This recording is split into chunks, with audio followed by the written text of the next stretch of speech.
Welcome back to Style of Play Football. Welcome back to another video. I hope you're all doing well.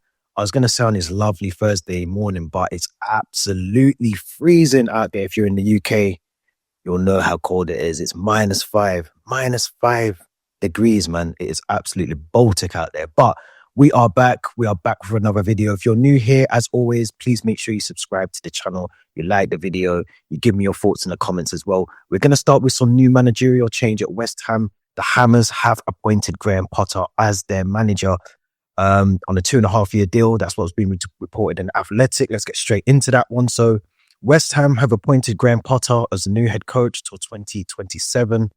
West Ham United have got their man, it seems. The Athletic have reported on Wednesday that the club have agreed a deal with the 49-year-old following the departure of Julian Lopetegui. Potter signed a 2.5-year deal that will keep him at the club until summer 27. Potter went on to say that he's delighted to be here. It was important for me that I waited until a job came along and I felt was right for me, and equally that I was right fit for the club I am joining. That is the feeling I have with West Ham. My conversations with the chairman and the board have been very positive and constructive. We share the same values of hard work, high energy to create solid foundations that can produce success. And we're on the same wavelength in terms of what we need in short term and then how we want to move the club forward in the medium to long term. West Ham is a huge club at the heart of London with a tremendous fan base and great support all around the world. I saw the scenes that followed their Europa Conference League victory in 2023, and it was clear that this club, with everything in place to become so consistently successful both on and off the pitch. Now, this is obviously interesting. Luke says here already that, he managed in Sweden as part of his managerial career in 2007, went on to manage Swansea, Brighton, Chelsea. West Ham find himself 14th, but will go against Aston Villa in the FA Cup on Friday, which I think Graham Potter will be in charge for. So, first of all, Everton, you fucked up. You fucked up big time. Everton fucked up on this one because I think with the way that things have been at Everton, there was talks about Graham Potter going to Goodison Park this season. I don't know how or why that didn't happen, but Everton should have gone and got Graham Potter 100%. But he's ended up at West Ham, which I think is a really good fit for him. There is a really good squad at West Ham. They are currently 14th. They're playing Villa, which is going to be a difficult game on Friday in the FA Cup. But Graham Potter, I think, is one of those managers that, given the resource, given the tools, given the opportunity, the time as well, can do something really good. We know that he tends to play, 3 centre-backs with the wing-backs. He likes to use the spaces down the side to exploit, defenders from opposition teams. But I think he might need to assess that with West Ham. Do they have the right wing-backs that can do that, can play and go forward? They have 3 trusting centre-backs that they can use as well. So I think there are going to be things over the next 12 to 18 months, if he's given that time to sort things out at West Ham, to hopefully get them playing some good football. He's obviously going to be, he's obviously going to have a lot going against him this season. Obviously, Lopetegui didn't get the greatest start out of West Ham so far. So I think he's got a lot of work to do in the interim just to make sure he can steady the ship, get the players on board, get his ideas over to the players, bringing over a wealth of experience with his coaching staff as well. And we have to remember, I think a lot of people, when they talk about Graham Potter, I did say this yesterday, they think about Graham Potter at Chelsea, who flopped and failed completely. But I think when you look back to the Brighton Graham Potter, the one that was pushing for European spaces with Brighton, yes, he had obviously a different caliber of players there, but he does have a group of players at West Ham that he's got to his disposal that he has to use now until the summer, until maybe they can buy some players after the season's completed. But I think if he can just steady the ship this season, try and push for a mid-table finish and then go on and see what he can do. But I like Graham Potter. He failed at Chelsea, wasn't given the time. It was a massive job to take on at Chelsea, especially when you look at all the managers previous to him, coming in after Thomas Tuchel, who was a fan favourite. It was always going to be difficult. The change of ownership as well. The ownership at that point was very trial and error. They weren't really sure if it's the right fit. They followed the Brighton blueprint. They got him. They brought all his coaching staff. They went and got Cucurella for him. and it didn't work out. But I think I keep saying this to West Ham fans when I speak to them. Just think back to the Brighton Graham Potter and how well he was playing there with them, and how he was able to bring through and nurture that team and get them playing some really good football. So I think West Ham have done good there. I do think Everton have missed a trick by not signing him. I think he's probably, he was tipped at one point to be England manager. So, I don't see how, in my opinion, Everton let that one drop, but they have. So here we are. But let's move on to some more transfer news, because there's been a lot happening in the last 24 hours. Now, we do have to talk about Liverpool game. Let's talk about Liverpool, because Liverpool yesterday, we did the watch long. If you haven't already, make sure you go back and check that out. But Liverpool yesterday, Carabao Cup, leg one of the Carabao Cup against Spurs. It was a really boring game. The first half was boring. Salah had a couple of chances in the first half. Gakpo had a couple of chances, but there wasn't really much happening. Obviously, there was a couple of injuries as well in the first half. There was a really serious one to Bentancur, which sounds like quite I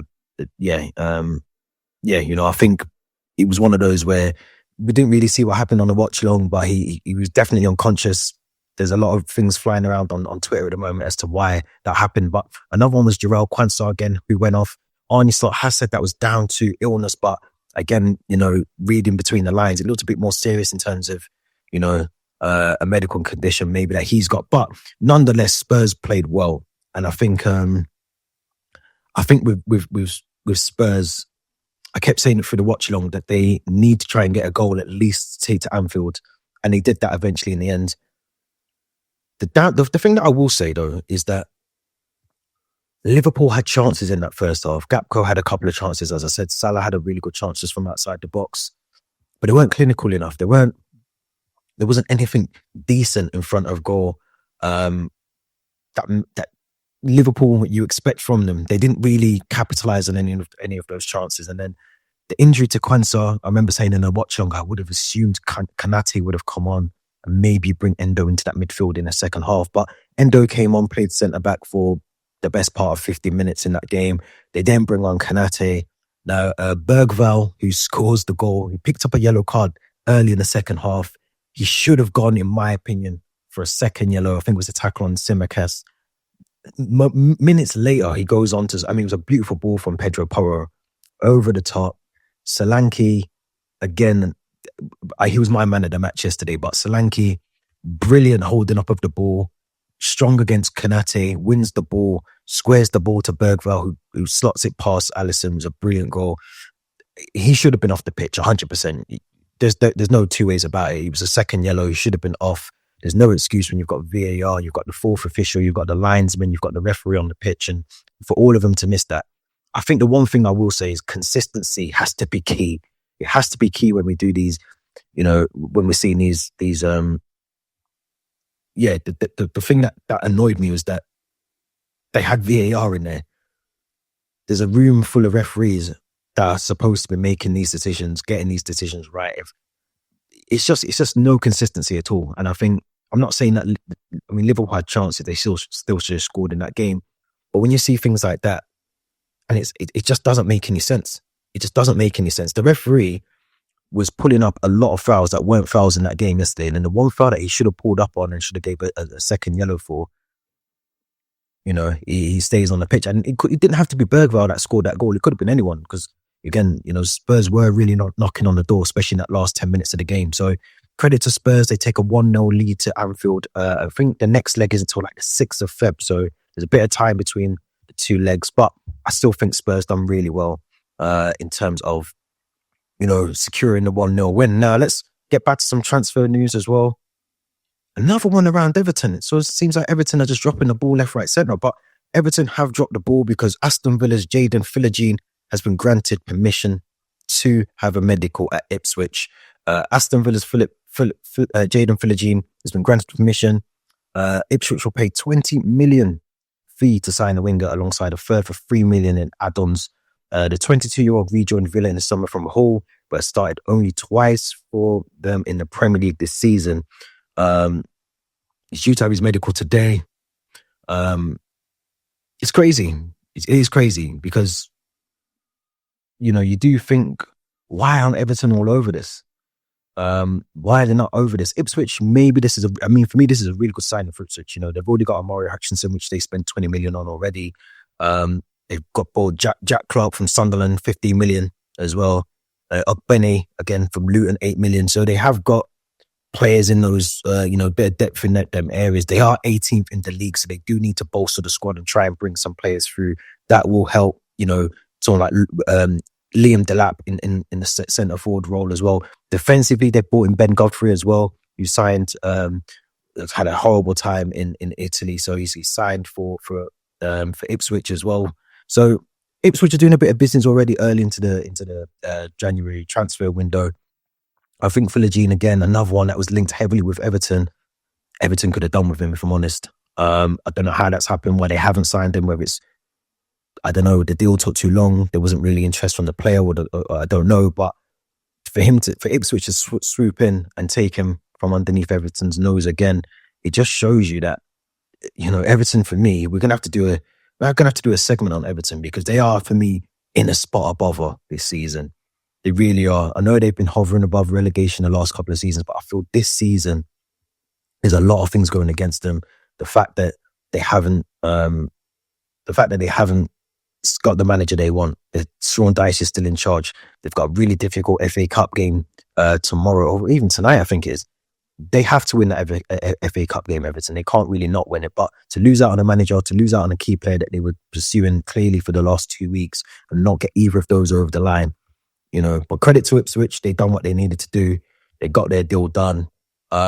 Interesting to see how he fits into Ipswich's lineup as well, because, you know, we know that Philogene is one of those players that is very good. He's a very good player. Just hasn't really been given the opportunities as such to showcase what he can do as well. So we'll have to see how that pans out. Now, the last bit of news I want to touch on is around Joao Pedro, who is out for Brighton. Joao Pedro will be out for a couple of weeks with an ankle injury. Now, this is something that I feel is quite, I'd say, concerning, maybe for Brighton. It says here that Brighton will be out without Joao Pedro for Saturday's game, FA Cup game around against Championship side Norwich City. The Brazilian forward will be out for a period yet to be determined after suffering an ankle injury in training. Hurst, speaking at the press conference on Thursday, said, "I would love to have him on the pitch also on the FA Cup, but the twisted ankle in training yesterday, and we have to wait for the MRI scan for any clear results on that." So it does look, unfortunately, like he's going to be out for a while. They do have Danny Welbeck. They do still have Evan Ferguson, who has been linked and tipped with, I think, a move to West Ham, if I remember correctly as well. So Welbeck is there. They have Jorginho, Rutter as well, 2 other number 9s that they can bring in. But obviously, Joao Pedro has been in real good form for Brighton, so you would have expected him to at least start, at least play some role in the FA Cup game, hopefully to help Brighton progress through the FA Cup. Norwich will be no easy task either. So I think, you know, they got to do without him now. Hopefully he's not out for too long. But Brighton, let me know what you think in the comments. Brighton fans, let me know what you think. Is this going to be a long-term injury? Is it something that can lay off the season for Brighton? Let me know what your thoughts are in the comments. Very short video. Don't forget to subscribe. Don't forget the watch-alongs are now happening on this channel. We will have the podcast, the live debate show back as well later on this week. So make sure you tune into that. And if you are new here, subscribe. Make sure you like the video, hit your notification bell, all of those things. And we'll be back with another video very soon. Thank you very much for watching.